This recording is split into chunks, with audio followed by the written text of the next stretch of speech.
Kolluru వెలుమలలో best flat కోసం చూస్తున్నారా? రాధేస్కైనే ఎంచుకోండి. నమస్తే, వెల్కమ్ టు సుమన్ టీవీ. నేను మీ సాయి. ఈ మధ్యకాలంలో మనం తరచూ పోలీస్ డిపార్ట్మెంట్లో ఆత్మహత్యలు అనేటువంటి వార్తను వింటున్నాం.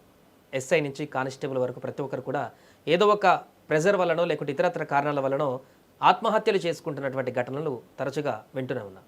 అసలు పోలీస్ డిపార్ట్మెంట్లో ఎందుకు అంత ప్రెజర్, ఆత్మహత్య చేసుకుంటున్నటువంటి వ్యక్తులకు ఏ రకంగా ప్రెజర్ ఉంటుంది, ఎందుకు ఆత్మహత్యలు చేసుకుంటున్నారు, దీనికి సంబంధించి మనం మాట్లాడదాం. మనతో పాటు రిటైర్డ్ పోలీస్ ఆఫీసర్ రెడ్డప్ప గారు ఉన్నారు. సార్ నమస్తే. నమస్కారం. ఈ మధ్యకాలంలో ఎస్ఐలు కూడా చాలా మంది ఆత్మహత్యలు చేసుకుంటున్నటువంటి ఘటనలు మనం చూస్తున్నాం. నిన్నగాక మొన్న ఏఆర్ఎస్ఐ కూడా ఒక అతను ఆత్మహత్య చేసుకున్నట్టుగా వార్తలు వింటున్నాం. ఎందుకు సార్ అంత ప్రెజర్ ఎందుకు ఫీల్ అవుతున్నారు డిపార్ట్మెంట్లో? ప్రెషర్ అనేది ఒక పోలీస్ డిపార్ట్మెంట్లోనే కాదు, అన్ని డిపార్ట్మెంట్లో ఉంటుంది. అన్ని జీవించి ఉన్నాము అనే దానికి నిదర్శనం ఏదో ఒక సమస్య వస్తుంది. సమస్య లేని జీవితం అంటూ ఉండదు. ప్రపంచంలో సమస్య లేదు అంటే వాడు జీవించలేడు అనేటువంటి ఇదిగా తీసుకోవాలి మనం. సమస్య ఎస్, ముఖ్యంగా పోలీస్ డిపార్ట్మెంట్లో సమస్యలు కొంచెం ఎక్కువ ఉంటాయి. ఎందుకంటే అన్ని విధాల ప్రెషర్స్ ఉంటాయి. సో దాన్ని మనం తట్టుకోవాలి.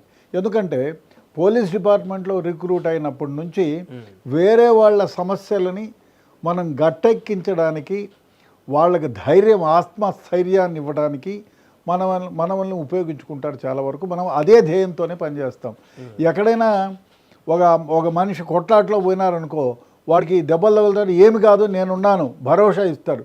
మీ ఇంట్లో దొంగతనం అయితే ఏమి వరి కావద్దు, నేనున్నాను, మీరు ప్రాపర్టీ రికవరీ చేస్తాను, మీకు అన్యాయం జరిగింది, మీకు పొలంలో అన్యాయం జరిగింది, మేమున్నాం అని ఆత్మస్థైర్యాన్ని ఇచ్చేటువంటి పోలీస్ డిపార్ట్మెంట్లో ఉన్న వాళ్ళు ఆత్మస్థైర్యాన్ని కోల్పోయి చనిపోవడం అనేది చాలా దారుణం, చాలా బాధాకరం, చాలా విషాదంగా ఉంటుంది, చాలా ఇబ్బందికరంగా ఉంటుంది. ఎందుకంటే ఇప్పుడు నీళ్ళల్లో బావిలో అనేక సమస్యలతో కొట్టుమిట్లాడుతూ మన ట్యాంక్ బండ్లో దూకుతూ ఉంటారు. అక్కడున్న లేక్ పోలీసు ఎవరో ఒకరు దూకే వాళ్ళని కాపాడుతూ ఉంటారు. అంటే నేను మునిగిపోతే పర్వాలేదు అని కాపాడాలనేటువంటి దీక్షతో పోతూ ఉంటారు. అంటే తన ప్రాణాలను ఒడ్డి. అటువంటి చాలా సందర్భాల్లో ఫైర్ యాక్సిడెంట్స్ అయితే లోపలికి దూరి తీసుకొస్తూ ఉంటారు. నదిలోకి దూకిన వాళ్ళు కానీ, యాక్సిడెంట్ అప్పుడు కూడా కానీ, ఇటువంటి సందర్భాల్లో ఇప్పుడు మీరు చూడండి, మన కరోనా వచ్చినప్పుడు కూడా చాలామంది ఆత్మస్థైర్యంతో ముందుకెళ్ళి వాళ్ళకి సహాయం చేయడం జరిగింది. సో అటువంటి డిపార్ట్మెంట్లో పనిచేస్తూ ఉండి కూడా ఆత్మస్థైర్యాన్ని కోల్పోయి ఆత్మహత్యలకు పాల్పడుతున్నారంటే చాలా బాధాకరమైన విషయం. అంటే ఎస్ఐ స్థాయిలో ఉన్నటువంటి వ్యక్తులకు జనరల్గా స్టేషన్కి కొంచెం హెడ్ బాస్ లాగానే ఉంటారు. కొన్ని విలేజ్లలో అయితే పోలీస్ స్టేషన్కి ఆయన మొత్తం హెడ్ ఆఫీస్ లాగా ఉంటారు.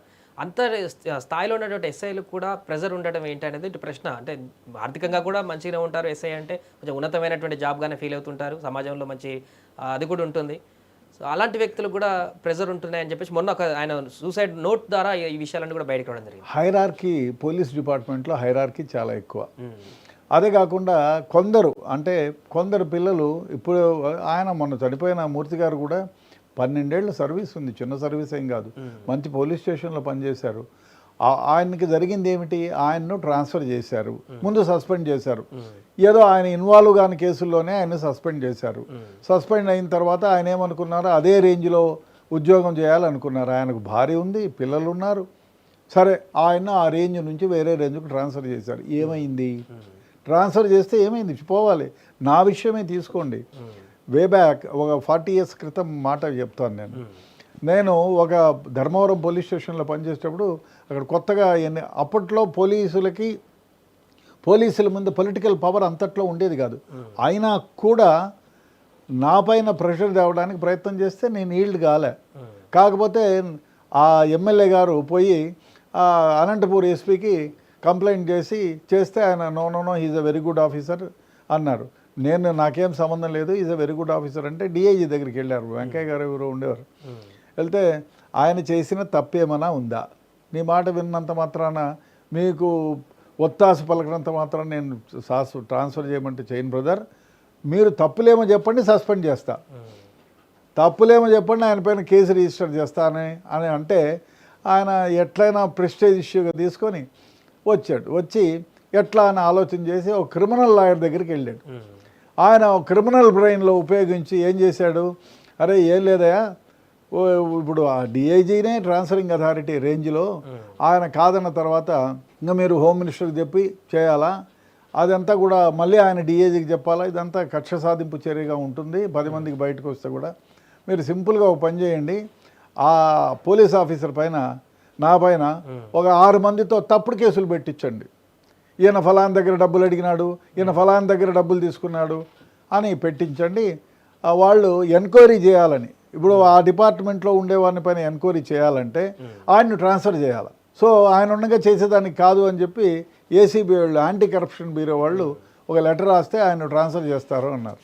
సో ఆ ఎమ్మెల్యే గారు దాన్ని తూచెప్పకుండా పాటించి 6 మంది పిచ్చోళ్ళ ఎవరోనో వాళ్ళని వీడిని తెచ్చి నా పైన కంప్లైంట్ ఇచ్చినారు. కంప్లైంట్ ఇచ్చి నన్ను ట్రాన్స్ఫర్ చేసినారు. నాకు ఆశ్చర్యం వేసింది, ఇదేంట్రా అని. ఎందుకు నన్ను ట్రాన్స్ఫర్ చేశారని మా డిఐజీ గారిని అడిగాను. మాదేం లేదయ్యా, ఏదో డిఐజీకి ఒక లెటర్ వచ్చింది యాంటీ కరప్షన్ బ్యూరో నుంచి, మీరు కరప్షన్ దాంట్లో ఇన్వాల్వ్ అయినారని మిమ్మల్ని ట్రాన్స్ఫర్ చేయమన్నారు. సో అందుకని ఈ రేంజ్ నుంచి నెక్స్ట్ రేంజ్కి ట్రాన్స్ఫర్ చేశాను అని చెప్పి నాకు చెప్పాడు.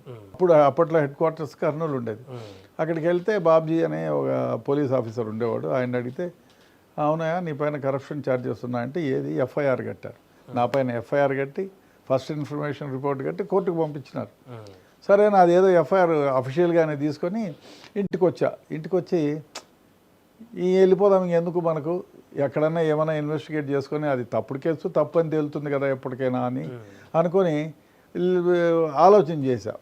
1 రోజు 2 రోజు మదన పడా, అరే ఇంత హానెస్ట్గా సిన్సియర్గా పనిచేస్తే కూడా నాకు ట్రాన్స్ఫర్ ఇచ్చినారు, ఇది పిల్లల ఎడ్యుకేషను అది ఉంటాయి కదా మైండ్లో, ఇవన్నీ ఉన్నాయి ఏమిటిని. అప్పుడు బాగా రాత్రి 1 గంట 2 గంట టైంలో ఆలోచన చేస్తూ ఉంటే, నా పైన నేను చేయని పనికి తప్పుడు కేసులు ఇచ్చి వాళ్ళు రైట్ అని నన్ను ట్రాన్స్ఫర్ చేయిస్తే, నాకు అక్కడ ఇన్వెస్టిగేషన్ చేసేది ఎవరు? ఒక పోలీస్ ఆఫీసర్, నా లాంటి వాడే, నా లా ట్రైనింగ్ అనే. సో ఆయన నేను చేయని తప్పును నాపై రుద్దితే ఏమి చేయను నేను, అదే డిపార్ట్మెంట్లో ఉండి నేను నిరూపించుకోలేనా అనే ఒక ఐడియా వచ్చింది. నిద్రపోలే, రాసుకున్నా మొత్తం కూర్చొని, లేదు I have to fight this అని మొదలుపెట్టా. 1 2 3 4 5 ఒక మనిషి నాకు డబ్బులు ఇచ్చినాడు ఇన్ని, ఆ కాలంలో 500 1000 ఇచ్చినాడని. ఎవరు వాడు? అందరి ఓటర్ లిస్టు తీసుకున్నా నెమ్మదిగా, ఒక్కొక్కటి హిస్టరీ, వాడు ఎక్కడుంటాడు, వాడు ఏమని పిటిషన్ పెట్టాడు, అందులో నిజమెంత చేసి నేను ఆ కాలంలో ఇటుకల లారీలు చిన్నవి ఉండేవి, ఆ ఇటుకల లారీ ఒకటి చెప్పి తీసుకొని దాన్ని హోల్ చేసి ఒక దగ్గర ఆ సందులు ఉంటాయి, ఇటుకల సందులు, దానిలో నుంచి వాడి ఇంటి ముందు నిలబెట్టుకునేది, ఫోటో తీసుకునేది, వాడు బయటకు వస్తే ఫోటో తీసుకునేది, ఓటర్స్ కార్డులోకి పోయి ఓటర్ కార్డు ఎక్కడుంది, వాని అడ్రస్ ఏమిటి, వాడు ఏసీబీ యాంటీ కరప్షన్ బ్యూరో వాళ్ళకి ఇచ్చింది ఏమిటి అని ప్రతి ఒక్కడిది బయోడేటా తీసా. అందరిది, వాడు ఆ రోజు ఎక్కడున్నాడు, అసలు వాంది ఆ ఇల్లే కాదు, అసలు వాడికి ఈ ఊరే కాదు, ఈ ఊర్లో ఎందుకు వచ్చున్నాడు, అదే కాకుండా ఒక తప్పుడు అడ్రస్లు ఇచ్చి ఆ ఇంట్లో ఉన్నట్టు పెట్టినారు. సో ఆ ఇంటిది ఓటర్ కార్డు లిస్ట్ తీసుకున్నా, మున్సిపాలిటీలోకి పోయి ఆ ఇంటి అడ్రస్ ఎవరి పేరు మీద ఉందో తీసుకున్నా, అవన్నీ రికార్డు తీసుకొని నెమ్మదిగా రాశాను. ఒక 15 పేజీలు రాసి నెమ్మదిగా దాన్ని ఎట్టెట్లా చేసినారు. ఈ దీంట్లో అసలు ఫలానా వాడి పేరు వెంకటరామయ్య, అక్కడ వెంకటరామయ్య అనే షేక్ మహబూబ్దా ఇల్లు, ఆ ఇల్లుకు వాడికి సంబంధం లేదు, ఆ ఇంట్లోనే ఆయన ఉంటున్నాడు, ఇది కరెంటు బిల్లు ఆ ఇంటిది, ఇది మున్సిపల్ ట్యాక్స్ వాడేసింది అన్నీ నెమ్మదిగా రాసి అందరినీ చేసుకొని నేను యాంటీ కరప్షన్ బ్యూరో ఆఫీస్లో ఫైల్ చేశా. ఇస్తే ఆయన చూసి నెక్స్ట్ వీక్ రమ్మన్నారు. నేనన్నా సరే సార్ అన్నాను. నెక్స్ట్ వీక్ పోతే ఆయన అన్నాడు, మీరు విల్లింగ్నెస్ రాసి ఇవ్వండి అని. అంటే రెగ్యులర్ పోలీస్ డిపార్ట్మెంట్ నుంచి యాంటీ కరప్షన్ బ్యూరోలో ఇన్వెస్టిగేషన్ ఆఫీసర్గా.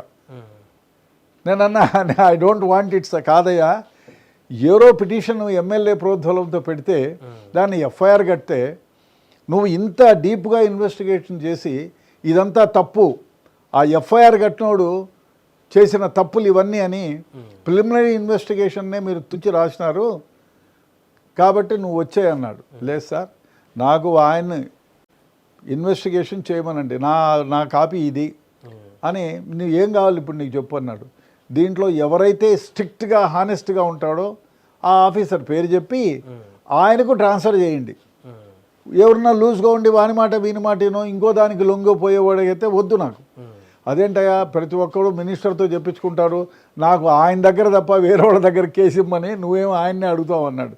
లేదు సార్, ఆయన అయితేనే నీతిగా నిజాయితీగా ధైర్యంగా, ముఖ్యంగా ఆ కాలంలో ధైర్యంగా చేసేవాడు ఉంటారు కాబట్టి ఆయనకే ఇవ్వండి అని. ఆయన నవ్వి సరే అని ఆర్డర్ ఇస్తాడు ఆయన్ని ఇన్వెస్టిగేషన్ చేయమని.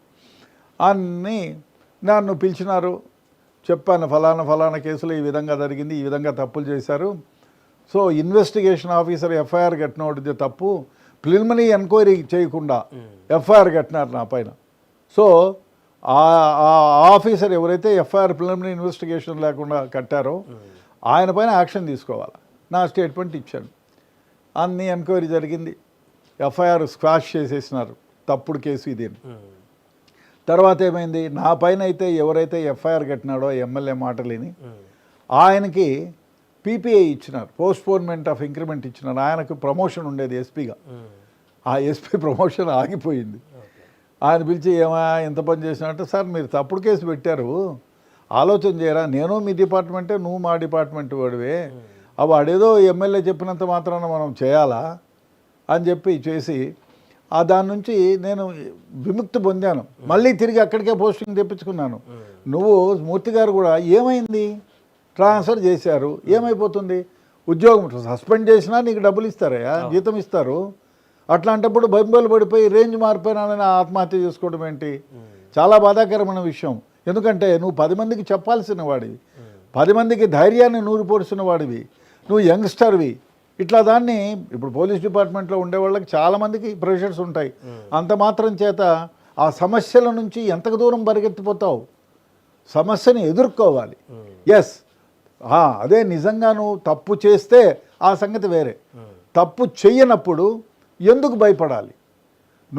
You are also investigating officer. ఆ కేసుల గురించి పక్కకు పెట్టండి, మిగతా విషయాలే ఏదో ఒక సమస్య వచ్చిందనుకోండి. అనేక సమస్యలతో వచ్చేవాళ్ళు పోలీస్ డిపార్ట్మెంట్కి వచ్చి చెప్పుకుంటారు. ఆ సమస్యలను నెరవేరుస్తావనేటువంటి గొప్ప భావంతో నువ్వే చిన్న సమస్యను తట్టుకోలేక బెంబేలు పడిపోయి ఆత్మహత్య చేసుకుంటే ఎంత ఘోరం అది. కాబట్టి ఈ ఆత్మహత్యలు చేసుకునే వాళ్ళు హెడ్ కానిస్టేబుల్ మొన్న ఏదో జరిగింది, మొన్న ఏదో ఏఆర్ఎస్. ఎందుకు అయ్యా, మీ సమస్య ఏమన్నా ఉంటే మీ స్నేహితులతో చర్చించండి, మీకు బాగా క్లోజ్గా ఉండే వాళ్ళతో చర్చించండి. అసలు సమస్య ఏమిటి, దాన్ని ఏ విధంగా ఇప్పుడు సమస్య అనేదానికి సమస్య అంటే పరిష్కారం అవుతుంది అని. పరిష్కారం లేనిది తాళము ఎట్లాంటి తయారు చేసినా కీ అనేది ఉంటుంది, కీ లేకుండా తాళం ఉండదు. సో కాబట్టి మీ సమస్యకు పరిష్కారం అయితే ఉంటుంది.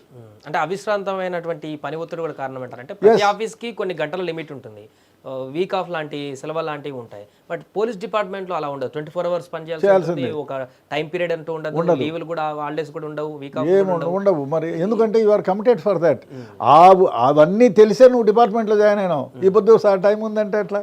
బాంబ్ బ్లాస్ట్ అయినప్పుడు దాదాపు 1.5 నెల నా ఇంటికి ఆ పోలీస్ స్టేషన్కి నేను పనిచేసే ఏసీపీ ఆఫీస్కి 4 కిలోమీటర్లు ఒక నెల నేను ఇంటికి పోలేదంటే వాట్ డస్ ఇట్ మీన్? అంటే you are committed for that. మనం ముందే సేవ చేయడానికి చేయాలి. ముందే నువ్వు డిపార్ట్మెంట్లో చేరినప్పుడే నీకు తెలుసు సమస్యలు ఉంటాయి, ఇంటికి పోలేము, ఎంజాయ్మెంట్స్ ఉండవు, ప్రజలకు సేవ చేయాల్సి ఉంటుంది. కొన్ని సందర్భాల్లో భోజనం దొరకదు, కొన్ని సందర్భాల్లో పడుకోవడానికి సరైన వసతులు ఉండవు, కొన్ని సందర్భాల్లో మంచినీళ్ళు కూడా దొరకవు. సో ఇట్లాంటి సమస్యలు అన్నీ ఉంటాయి. ఇవన్నీ సమస్యలు కాదు, ఎదురుండాలి. ఎస్, సమస్యలని సంతోషంగా స్వీకరించి ముందుకెళ్ళాలి. ఏ పోలీస్ డిపార్ట్మెంట్లో ఉన్నా, ఏ ర్యాంక్ వాళ్ళైనా సమస్యలని చూసి భయపడి ఆత్మహత్యలు చేసుకుంటే ఏమొస్తుంది? మీ కుటుంబం ఏమైపోతుంది? మీరున్నప్పుడే ఈ చిన్న సమస్యలకి బాధపడి చనిపోతే వాళ్ళు తీర్చలేని, మీరు చనిపోయిన తర్వాత మీ కుటుంబం ఏమవుతుంది? మిమ్మల్ని నమ్ముకున్న వాళ్ళు ఏమవుతారు?